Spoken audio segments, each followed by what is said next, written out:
Хочу вас привітати щиро від всіх громадян України.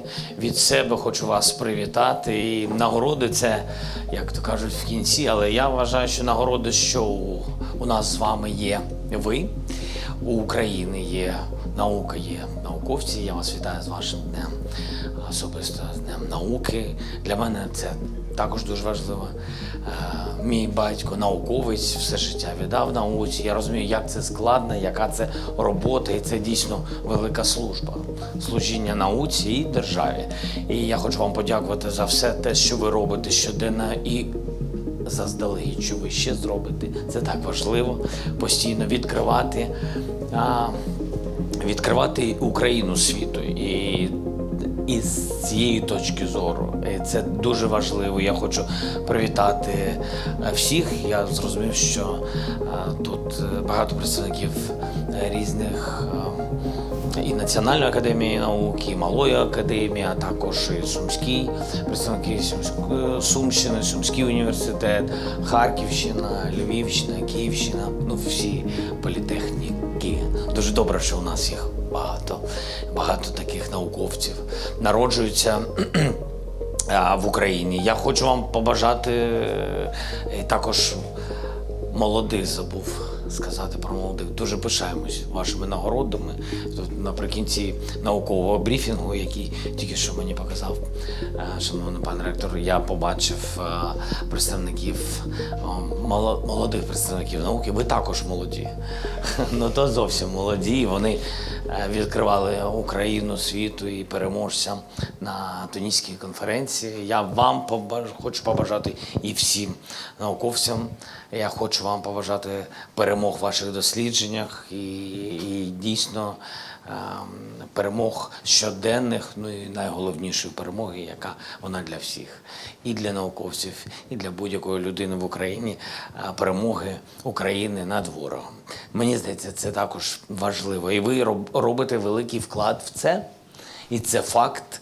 І з точки зору своєї роботи, щоденною працею, і також в технологічному прогресі, бо війна гібридна, різна, технологічна. І тому кожна ваша допомога,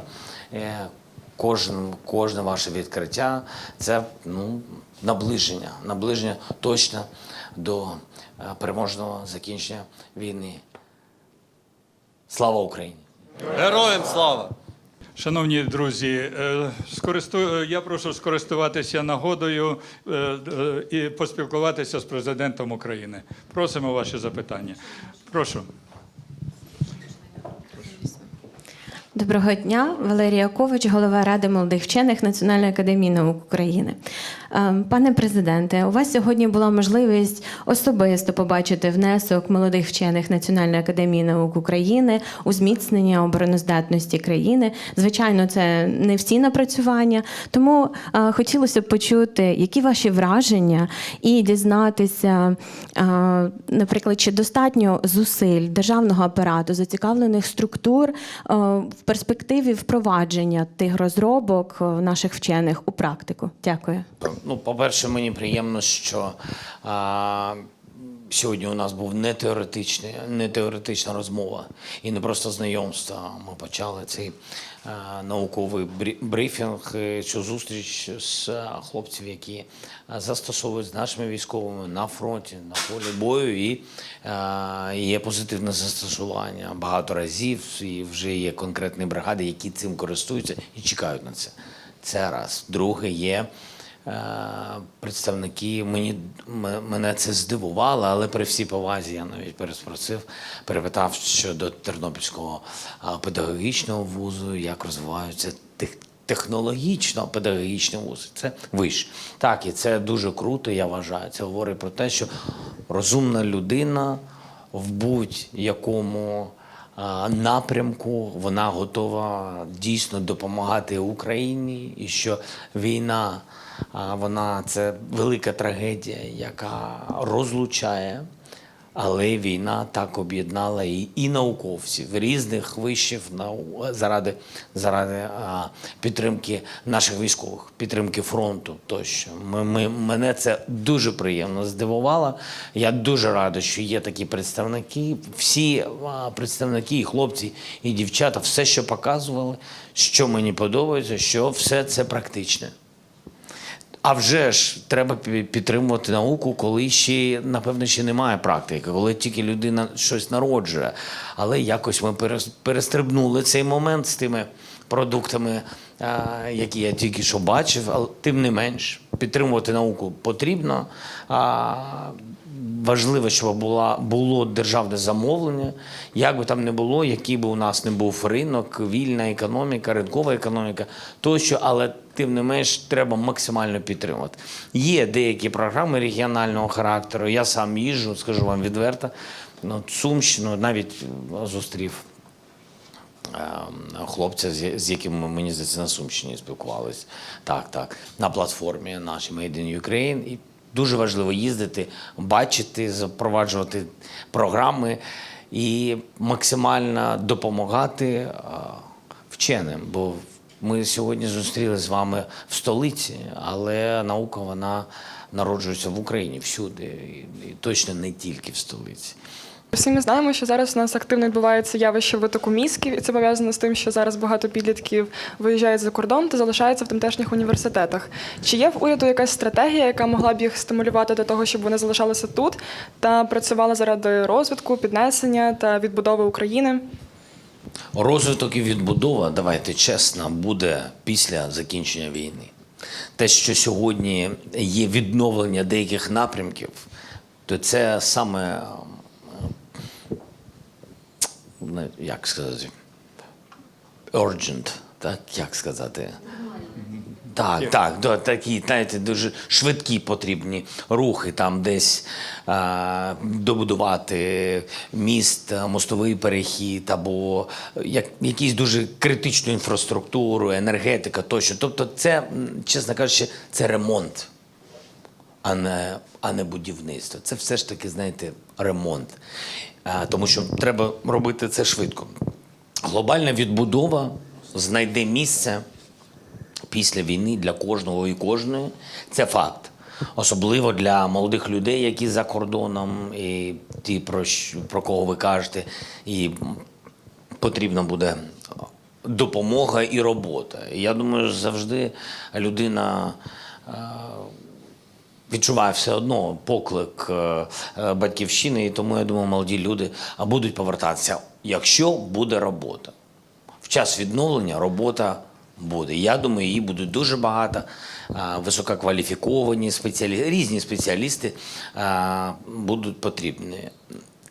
Один із факторів, мені здається, на сьогодні – це безпека. І нічого це не замінить. І повернення більшості, не поодинокі випадки, а повернення більшості в Україну пов'язане саме з безпековою ситуацією в Україні. І поки йде війна, ось вона така, яка є.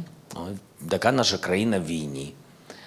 Так, буде збільшення кількості протиповітряної оборони в Україні, якась кількість людей також повернеться. Будуть бачити, що може, щоб діти пішли в школу, людина не буде боятися залишити дитину в школі, значить, знайде для себе час і місце для роботи, може заробляти вже гроші і жити. Тобто, коли повертаються, є робота, є де жити, і, дуже вірю, що і любов до країни. Так, але без цього все неможливо. Я думаю, що потрішки люди будуть